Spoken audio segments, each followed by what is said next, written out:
আজকে একটি নবম দশম শ্রেণীর বীজগণিত নিয়ে হাজির হয়েছি। আসলে অঙ্কটা দেখতে অনেক কঠিন মনে হয়, কিন্তু আসলে অঙ্কটা অনেক সহজ। এখানে বলা হয়েছে p plus one by p সমান 2 হলে p to the power 6 minus 3 p to the power 4 plus 26 divide by 8 p to the power 6 minus 2 p to the power 4 plus 2 এর মান নির্ণয় করো। এখন এই অঙ্কটা আমাদের আগে বেসিকটা বুঝতে হবে, আসলে অঙ্কে কি চাওয়া হয়েছে। এখানে আমাদের কিন্তু p plus one by p এর মানটা দিয়ে দিছে, এবং এখানে বলা হয়েছে p to the power 6 minus 3 p to the power 4 plus 26 divide by 8 p to the power 6 minus 2 p to the power 4 plus 2 এর মান নির্ণয় করো। এখন দেখতে হবে এখান থেকে কিছু কমন যায় কিনা, অথবা p plus one by p এর মানটা এখানে বসানো যায় কিনা। তাহলে এখানে আমি আমি দেখতেছি এখানে উপরে কিছু কমন যায় না, নিচেও কিছু কমন যায় না, বা কোথাও কাটাকাটি করাও যায় না। তখন কি করতে হবে?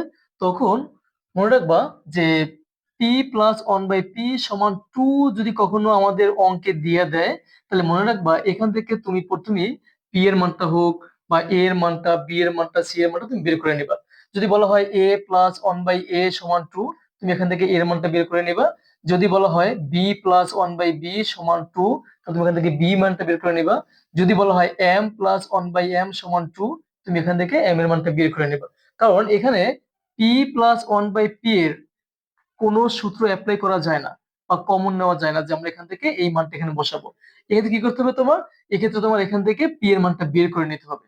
তাহলে তুমি এখানে এই যে পি এর মানটা বসাইলে অঙ্কটা আমাদের সমাধান করা যাবে। হোক না যদি এখানে থাকতো এ প্লাস ওয়ান বাই এ সমান 2, তুমি এখান থেকে এর মানটা বের করে নিতে।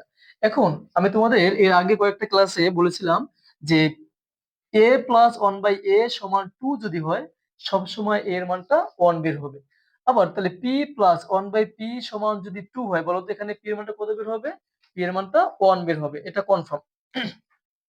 এখন আসলে কিভাবে বের করি আমরা দেখি। তাহলে এক্ষেত্রে আমরা এখানে লিখতে পারি যে দেয়া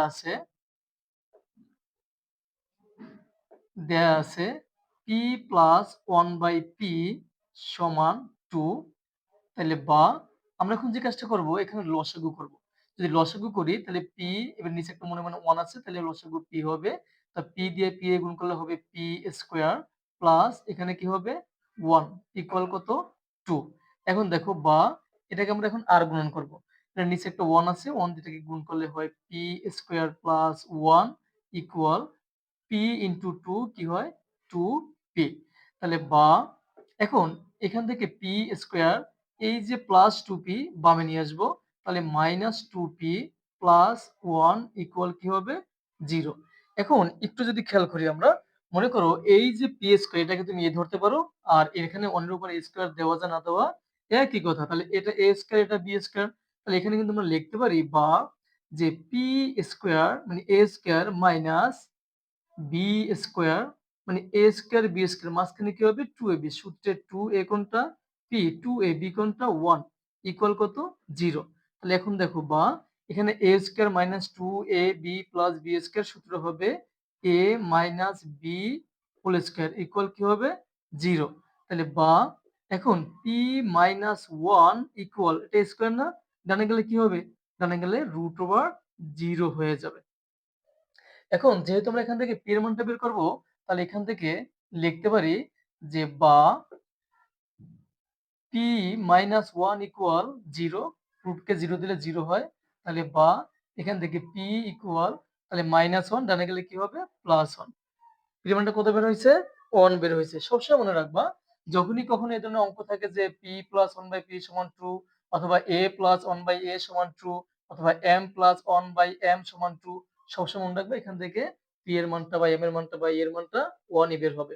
এখন আমরা এখান থেকে এটার মানটা বের করব। তাহলে আমরা এখানে কি করব? শুধু মান বসিয়ে দেব। তাহলে আমরা এখানে লিখতে পারি যে প্রদত্ত রাশি,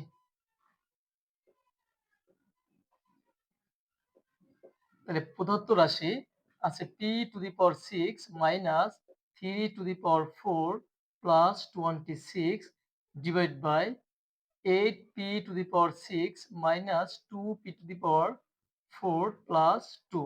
এখন সমান, এখন এই যে p এর মান কত 1, উপরে পাওয়ার কি হবে 6 মাইনাস 3 ইনটু 1 এর এর মান কত? 1 উপরে পাওয়ার কি হবে? 4 প্লাস 26 নিচে 8 ইনটু পি এর মান কত? 1 উপরে পাওয়ার কি হবে? 6 মাইনাস 2 ইনটু পি এর মান হচ্ছে 1 টু দি 1 আর এখানে পাওয়ার হচ্ছে কত? 4 আমরা এখানে 4 লিখব। তারপর হচ্ছে প্লাস কত? প্লাস হচ্ছে 2 এখন সমান এখন যে কাজটা করতে পারি এখানে আমরা তাহলে এখানে দেখো তো 1 টু দি পাওয়ার 6 কত হবে? তাহলে 1 হবে। তাহলে মাইনাস এখানে 1 টু দি পাওয়ার 4 মানে 1 তাহলে 3 ইনটু 1 কত হবে? 3 প্লাস 26 তাহলে এখানে 1 টু দি পাওয়ার 6 কত হবে? 1 তো 1 ইনটু 8 কি হবে? 8 মাইনাস এখানে কত হবে? 2 প্লাস কত? 2 এখন এখানে যে কাজটা করতে পারি আমরা এই যে -2 + 2 কাটা যায়। এখন সমান এখানে দেখো তো ২৭ মানে 26 আর হচ্ছে +1 তাহলে 27 27 -3 কত হয়? বিয়োগ করলে 24 আর নিচে কত? 8 এখন যদি কাটাকাটি করি তাহলে কত হয়? ৩ ৮ ২৪ তাহলে ৩ হচ্ছে অ্যান্সার। আশা করি অঙ্কটা তোমরা ভালো করে বুঝতে পারছো। সবাইকে ধন্যবাদ। আসসালামু আলাইকুম ওয়া রাহমাতুল্লাহ।